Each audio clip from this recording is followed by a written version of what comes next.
Well, another treasure found its way onto the trailer. Imagine that.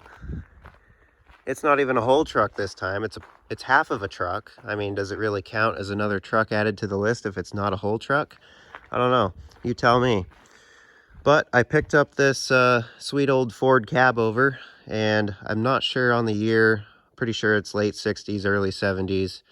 I haven't decoded the VIN number or anything on the door, so I don't know yet, but you know, just a guess. That's basically when these things were made. But overall, cab's in pretty good shape and whatnot. But I picked this truck up locally, and basically, to make the story short, this truck has the industrial Ford FT motor that I need for the F600. As you might recall seeing the F600 revival videos, we found out it needs a motor based upon a few different reasons. I don't know what that clunking sound is. I was walking over, I heard something dripping, and I seen this oil all over the ground. So I crawled under and, you know, started looking around. It's all over the pipe and everything, and then I found that. Then I had to take a minute and evaluate the situation. So I would say we found out why she got parked. So anyways, the old cab over has an FT motor in it, and basically the FT motor is the industrial version of the Ford FE. Now FT stands for Ford truck, whereas FE stands for Ford Edsel. Now the industrial motors are a little bit harder to find, and while they share a lot of similarities and look a lot like an FE, there's quite a bit of differences between the two as well, which we'll go over here in a minute. But anyways, this old truck has an FT in it, and that's exactly what I need to pull and swap into that truck and replace that one, because, well, there's a rod through the block. So, you know, that's a good enough reason in itself. But anyways, made a deal with the guy here in town, and basically I needed the motor, and he was interested in keeping the back half of the truck to turn into a trailer. And so we met in the middle, literally, and torched the thing apart. Now, yeah, kind of sacrificing a pretty cool old truck, but we're saving another in the process, so I could justify it, I guess. But yeah, we torched it apart. He loaded it on my trailer here with a crane, and just worked out well. Looks, you know, maybe a little sketchy on the old triple axle, but that's good for it. I mean, why have a triple axle trailer if you're not going to put heavy and sketchy stuff on it? So I guess we'll kind of take a peek at this thing. The cab is actually in pretty good shape. It's not too rotted out. Good seat and all that stuff. Kind of cool to see a cab over of like the same vintage of the Fords that I own. So yeah, pretty cool. Big old heater unit in here. Plenty of storage that you can throw stuff up there, and then when you hit the brakes hard enough, it slams you in the back of the head.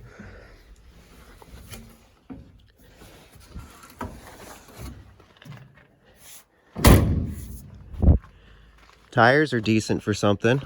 Got a big old solid straight axle to put in something if I ever need it. Then of course, you got the old 4-speed with the goofy cab over shifter linkage going on. That's kind of unique in itself. And then the good old power plant here that we're after. Now I'll go ahead and see if I can get the cab tipped up, and we'll take a look at it. All right, got the cab tipped up here, so we'll climb up and take a look. Here's the goods that we're after. Now, the FT engine family consisted of the 330 displacement, the 361, and the 391. The F600 is rocking its stock 391 FT, and this truck and this motor is a 330 FT. So reading about these things, you know, they're not too common. you can't really find, you know, critical parts for them too easily. But reading about them, it was the 391 out of the bunch that had the most issues, where one of the issues being they were kind of notorious for, you know, blowing up and throwing connecting rods and, you know, having rod caps come loose. So that's what happened with that truck. And actually, surprising enough, I've heard of at least 2 other trucks with a 391 doing that this summer alone. So, you know, that's kind of funny. But reading about them, the 330s and the 361s are the better motors, and that's what guys will actually swap into trucks to replace their 391. So I'm glad I was able to find a 330, and yeah, it'll be a much better motor by the sound of it, just reading about stuff online and what other people have dealt with. So all around should be pretty good. Things in pretty decent shape. I was told it hasn't ran for like 10 to 15 years, and the guy he got it from actually had this motor overhauled apparently, and I was told it ran really good. So we'll have to do a first start on it in place here before we pull it, see how it sounds and runs and everything. And then I think my plan is to just leave this thing chained down to the trailer, because obviously with it held down, I'm able to tip the cab up. So we'll just leave it like that, get this thing running, make sure everything's good, and then we'll pluck it out of this frame, and then of course wash it up and all that good stuff, make it look somewhat tidy. And then we'll get the F600 pushed into the shop and pull that motor out and just, you know, prep for all that swap stuff. We're going to do a whole video series on it, so hopefully you guys will enjoy that. But yeah, that's kind of the plan underway. And I've kind of been searching for one of these motors for the summer, and I knew this truck was kicking around town, so I'm glad that I chased the lead on it and found out. But yeah, you can see it's part of that family there. It says it's the 330, and then says it is up here on the air cleaner. But the date on this tag says 72, so whether this is the original motor or not, I don't know. But kind of funny, because the F600 is a 72, so that'll be somewhat perfect. So yeah, pretty curious to see this thing start up. Ought to be good. Now, real quick, we'll kind of go over the differences between an FE motor and an FT industrial motor. And one of the major things are motor mounts. Now, a lot of industrial motors of this era, they mount it in the front and off of the bell housing, and that's how this one's set up. It's got a motor mount in the front right off the timing cover, rather than side mounts. So looking at all that, we'll go look at an FE now, because that was an option I considered, was just swapping an FE into that truck, because they're more plentiful, easier to find, and quite frankly, a better motor. So we'll go have a look here. And here is a 360 FE, and as you can see, it mounts on the side, no mount up front, and these don't have a bell housing mount. They have a cross member under the transmission for the rear mount, so totally different setup.